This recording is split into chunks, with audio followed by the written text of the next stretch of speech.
Thank you Dinesh. यानंतर Vishwanjali Gaikwad GS science and tech आणि CSAT त्याच्यामध्ये पण फाउंडेशन कोर्समुळे झालेली मदत या विषयावर बोलणार आहेत.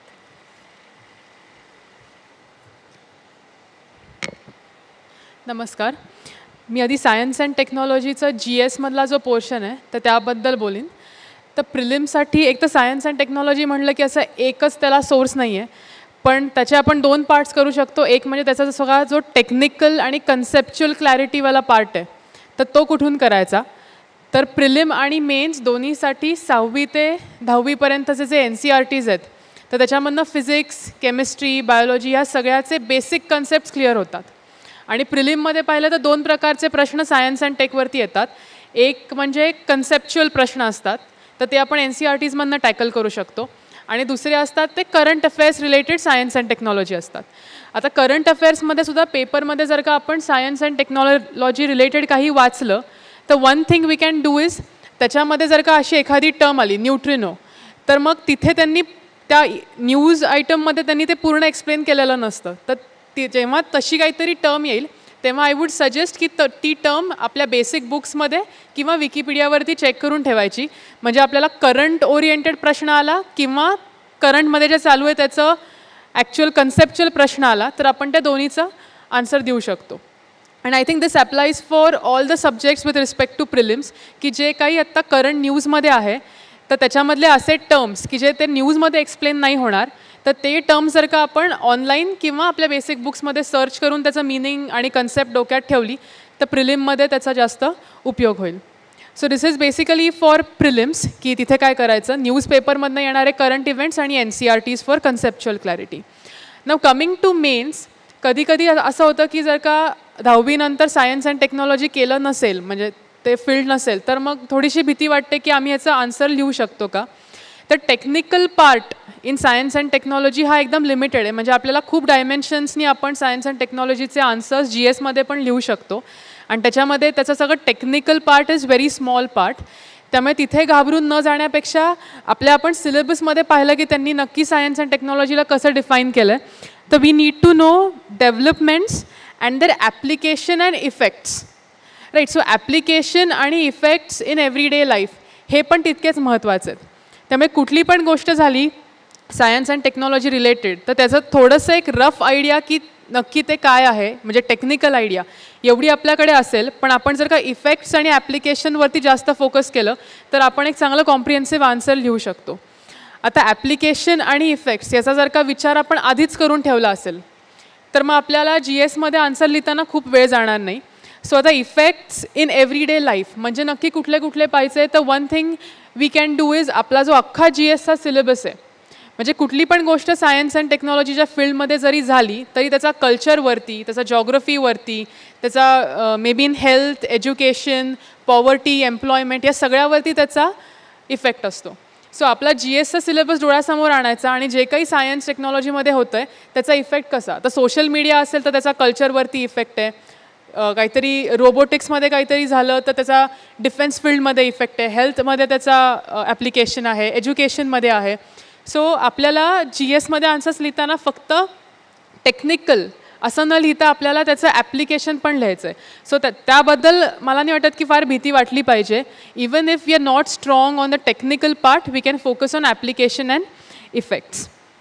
आता कुठली पण गोष्ट जर का सायन्स अँड टेक्नॉलॉजीमध्ये झाली तर मी मगाशी पण म्हटलं की त्याला वर्केबल युनिट्समध्ये डिवाईड केलं तर आपला अख्खा कव्हरेज होतो.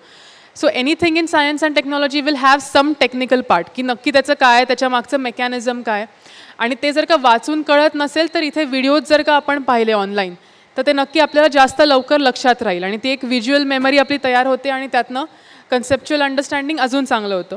So first would be the technical conceptual part. The second thing would be the organisations.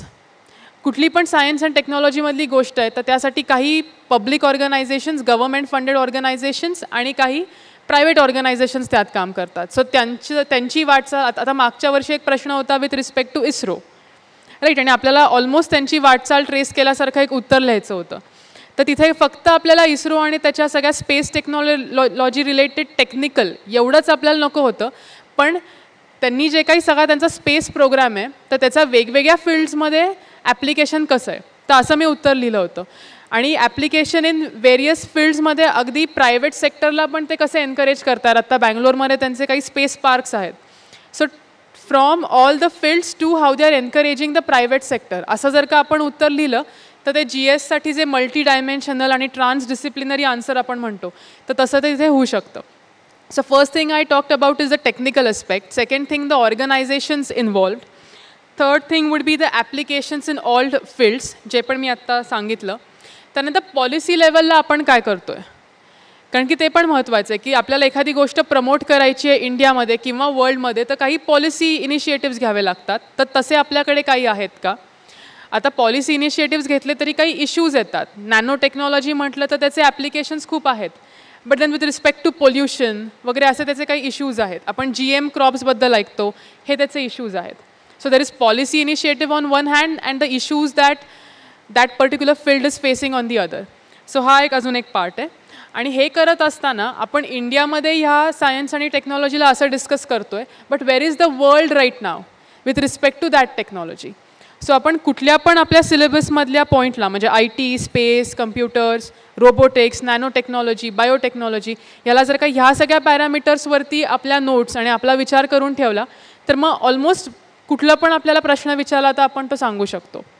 Right. अजून एक सायन्स अँड टेक्नॉलॉजीमध्ये असतं म्हणजे असे काही टर्म्स असतात ज्यांना आपण ट्रेंड्स म्हणू शकतो किंवा प्रिन्सिपल्स ज्याच्यावरती आत्ता काही गोष्टी बेस्ड. म्हणजे आता एक ओपन सोर्स नावाची एक कॉन्सेप्ट असते इन कम्प्युटर आणि एक तसा प्रश्न आला होता 2 वर्षापूर्वी जनरल स्टडीजमध्ये. So that is also important here की असं काही वेगळे ट्रेंड्स आहेत का. आता IPRसुद्धा ह्या सिलेबसमध्ये आहे.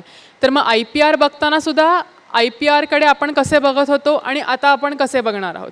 डिझास्टर मॅनेजमेंटकडे आत्तापर्यंत मॅनेजमेंट वॉज द फोकस, पण आता the focus is on risk reduction. So हे जे काही आपले चेंजेस आहेत, the way we are looking at issues, हे पण जर का आपल्या आन्सर्समध्ये आपण सांगू शकलो तर आपल्याला एक एज तिकडे मिळू शकते. So that was with respect to science and technology. एक अजून एक important thing in here is indigenization of technology, which is very important with respect to India and especially in the field of space and defense technology. So एकदा आपल्याला scope कळला, basic sources कळले आणि मग असे जे विषय आहेत सायन्स अँड टेक्नॉलॉजी तर ह्याला आपण रेग्युलर न्यूजपेपर आणि थोडं ऑनलाईन मटेरियल गोळा करणं हे जर का आपण करून ठेवलं तर it would be easier. So the main thing I want to tell here is की सायन्स बॅकग्राऊंड नसली तरी घाबरून जाण्याची काहीच गरज नाही.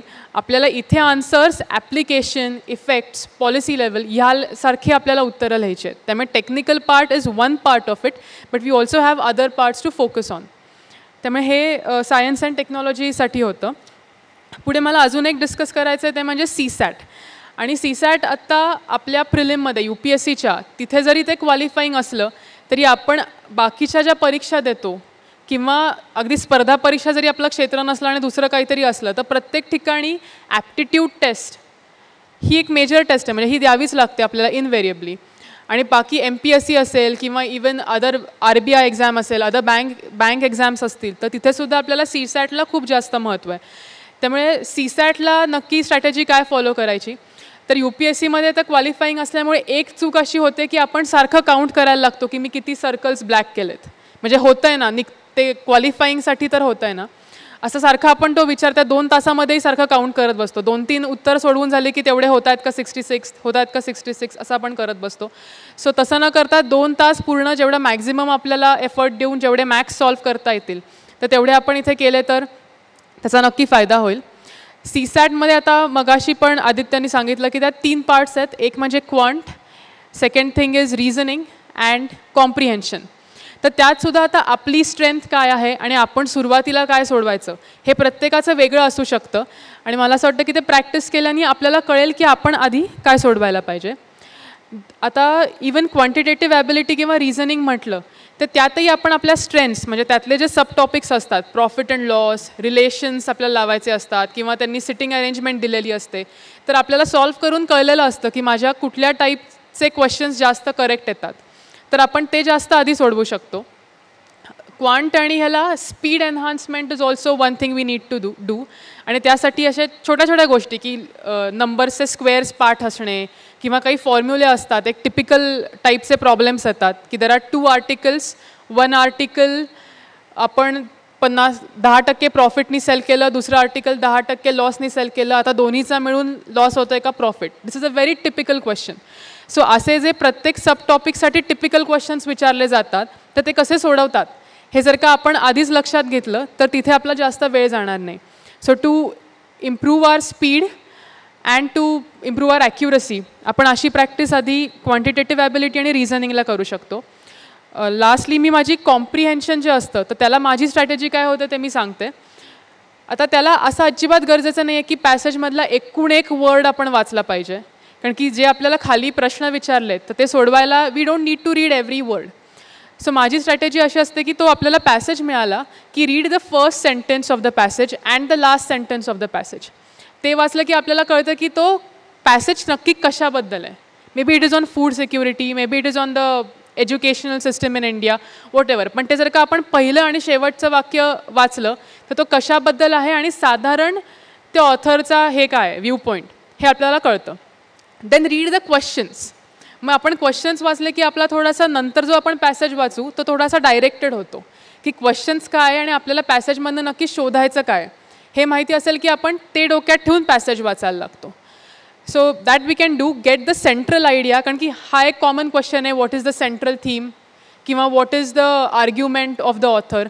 सो त्यासाठी एक बेसिक आयडिया आधी घ्यायची, मग क्वेश्चन्स वाचायचे आणि त्या क्वेश्चन्सचे आन्सर्स मग आपल्या पॅसेजमध्ये शोधायचे. सो तसं केलं तर पॅसेजमध्ये वाचण्याचा जो वेळ असतो तो कमी होतो आणि आपली ॲक्युरसी पण कॉम्प्रिहेन्शनमध्ये जास्त वाढू शकतं. तिथे फाउंडेशन कोर्स करत असताना आम्ही तेव्हाच काही टेस्ट सोडवल्या होत्या आणि तिथे काही स्पीड एन्हान्समेंटचे टेक्निक्स आणि जे मी तुम्हाला आता म्हटलं की प्रत्येक टाईपमध्ये एक टिपिकल प्रॉब्लेम्स असतात तर ते सोडवण्यासाठी काही फॉर्म्युले असतात का, तर हे तेव्हा अशी लिस्ट बनवून ठेवलेली होती.